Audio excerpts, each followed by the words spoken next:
What's up, America? This is beautiful Jack Stud coming to you somewhere out there on the independent pro wrestling circuit, and this is Tavern Tales. This is the show where I uncover the coolest, the weirdest, the most outrageous stories from backstage professional wrestling, one wrestler at a time. So grab yourself a cold one, let's go inside and see who we got waiting for us. Yeah!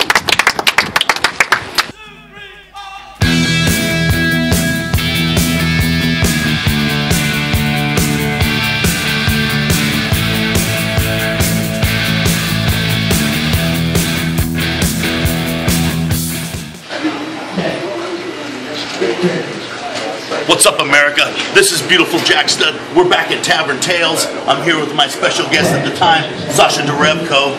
Nice to have you on the show, Sasha. Nice to be here, comrade. Let me ask you, right off the bat, what inspired you to be a professional wrestler? Well, first off, I'd like to thank you for wearing the Revolution shirt, supporting the Revolution. Beautiful shirt. Great shirt. I think it transcends the wrestling demographic. You know, I think it appeals to a certain, certain subculture of people. You know, I'm trying to get it to take off with that subculture. But anyway, back to the question. You know, I've been a pro wrestling fan since I was a kid. You know, since a little kid. I did a little bit of backyarding when I was in high school. You know, until I found indie wrestling. Started training when I was 18. Started wrestling when I was 19, almost 20. And you know, I had a little 6-year break. Came back in 2010. Been going strong ever since. So it's been a good part of my life. You know.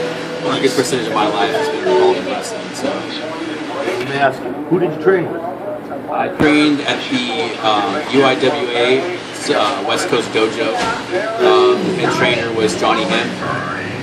He also had Samoa Joe as one of his, understudies. He was fresh out of the academy, and he was like the hand. If Hemp would call a spot, Joe would work the spot with us, that type of stuff. You know. Cincinnati Red was in and out of there helping us out, the Ballards. You know, it's a good mix of guys. You know, whoever's working UIWA, they probably came and had a training session with us. So I did a few UIWA shows before I left for Texas, so I know all those guys really well. Great guys, good trainers. We know you're a solid worker. Tell me, on the scene right now, who do you think are 2 or 3 of the most solid guys who you really enjoy working? I mean, who you know it's going to be a solid match every single time? There's a good amount of great talents around here in SoCal. I think we're kind of underrated as far as the indie scenes are concerned. I feel if you take the top 5 guys from SoCal and you put them in indie scene, I think they'll get over. I think they'd be and flourish, maybe better than the talent in those specific, territories. I feel like we have a lot of strong guys around here. Off the top of my head, Willie Mack. I just wrestled him today in Hollywood. Had a really solid match with him. I always enjoy working him. Really easy. Ray Rosas, he's just back off his knee surgery, so that was a huge comeback because I feel like the scene really needed him. I think he brings something to the table that not a lot of guys can do. So.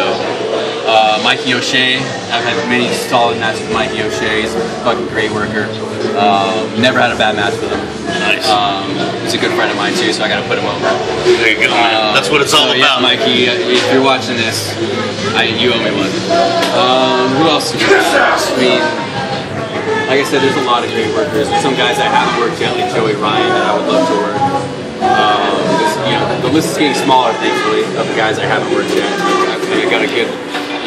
Chick Cabrera's another guy that I've worked with once, but not for an actual indie fed. It's for the big one. But that's the only match we've ever had, so that's a good place to have it, right? So hopefully we can have one on the indies too. It's another guy I'd like to work. And when he says the big one, you know what he means by the big one. Tyler Bateman. Tyler Bateman's a very solid worker, unique style. I really appreciate what he brings to the table. Ultimately it's about standing out. You have to separate yourself from the norm. A lot of guys are doing the same thing, have the same look. You got to kind of separate yourself from that look. You guys definitely do a great job of that. I'm really proud of all the guys here on the SoCal scene. Here we go with the money question. Give me your best 3-minute story, backstage story, something weird, something interesting, something fun that happened to you. Well, a lot of people may not know this. I don't know. Some people do. I was booking Battleground Pro Wrestling for a while, running that show, and one of the best things about our show I felt was the after party. I mean, if anyone was a part of those after parties, it was probably the thing I looked forward to most. Because that meant that the show went well. All of my stress was, you know, alleviated. We were partying, you know. It was usually a good show, you know. So we had some good times at those parties. One specific time, there were some lady friends I had in the audience. They followed me to the after party, and I ended up in one of the back rooms with one of them. And I seem to remember my colleague, who was my manager at the time, Danny Munchichi, who's, you know how he is, you know the Munch is. Oh yeah. You work with the Munch, yeah. so you know how he is. He's very encourageable, if you will. He took it upon himself to try to come find me, and I tried to lock the kitchen door, but you know the gimmick wasn't working. He somehow weaseled his way in, saw a little bit too much of Sasha than he should have, and yeah, that was one of the zany things that happened at the Battleground after parties. You know, you gotta love the Munch, man. Trying to get down with the rats, trying to put the cheese out for the rats, and this guy comes in and blows the whole gimmick. But cock block. Oh, jeez. Totally. Hey, I still got mine. Munch, really? I was able to get him out, lock the door, and finish my business. So nice. That's the moral of the story. Is like, you know, you may have guys like Munch coming in trying to cock block you, but you just got to be persistent and follow through to the end. That's what the revolution's all about, ladies and gentlemen. Sasha Derevko, my honored guest, thank you so much. No I appreciate having you on the show. I appreciate the plug in the shirt. All the time. Revolution, baby. America, until next time, this is beautiful Jack Stud. You're watching Tavern Tales. What's up, America? This is beautiful Jack Stud. We're back here at Tavern Tales, and right now my special guest is the big man, Mikey O'Shea.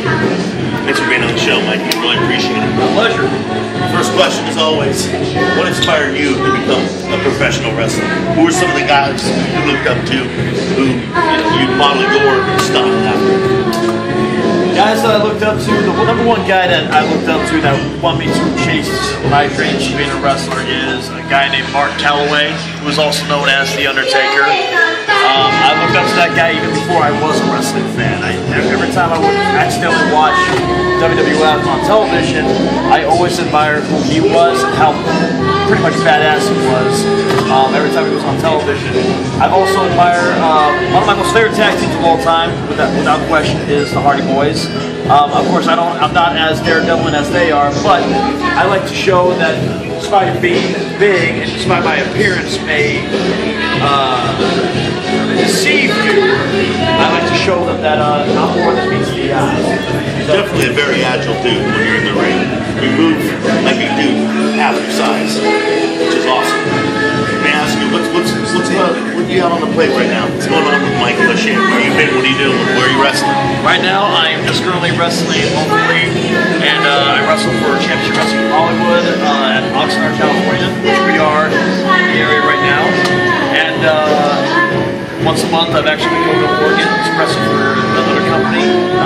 Just slowly but surely making my rounds all over the place. Now you just won a title up there, didn't you? Yes. Portland? Won the company in Oregon's WCWC, and we just won the WCWC tag team titles with a former WWE wrestler, Gangrel. Very, very cool.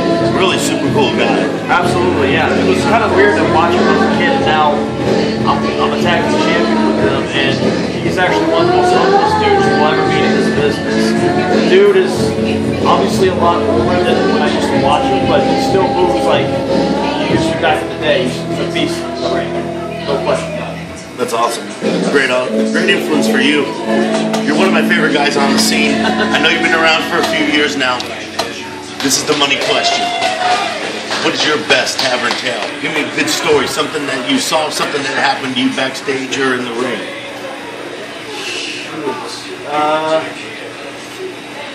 Trying to strength real quick. I know I got some in my head. I just can't think about it right now. Let me see. Well, I was trained by the Ballard Brothers, and every once in a while we would get booked over in Arizona, and I would ride with them in their rental van that they would always get. One of the things they love to do to prank all their students is play Operation Desert Storm. And Operation Desert Storm is when because it was during the time, it was spring, so it was pretty damn hot in Arizona. he would roll up the windows, and instead of cranking on the air conditioner, he would crank on the heater.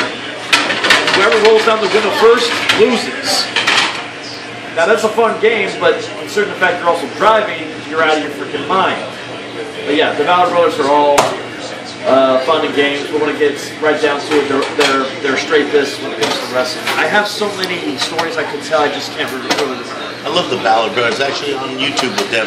Thank you so much, Mike, for coming by. Great to have you on the show. America, this has been Beautiful Jack Stud's Tavern Tales. Stay safe. Until next time, peace out, baby.